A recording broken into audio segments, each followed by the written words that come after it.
Moving on in Shakespeare's life, another question, of course, that we can answer down here in the archives is how many children did Shakespeare have? Now, the baptisms of those children are recorded in exactly the same book and document that Shakespeare's own baptism is recorded in. And the one we're looking at here is Susanna. You can just make out that to the left. That was his first daughter. Susanna, daughter to William Shakespeare, you can see along there. That was his first child, with whom Anne Hathaway was interestingly already pregnant at the time of their marriage, slightly scandalously, although not in fact uncommonly in Shakespeare's day.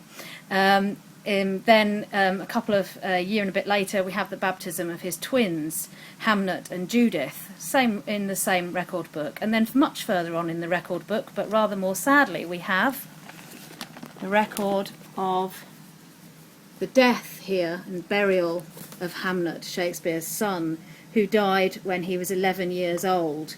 And that's recorded there in this record of baptisms and burials, effectively births and deaths in the parish.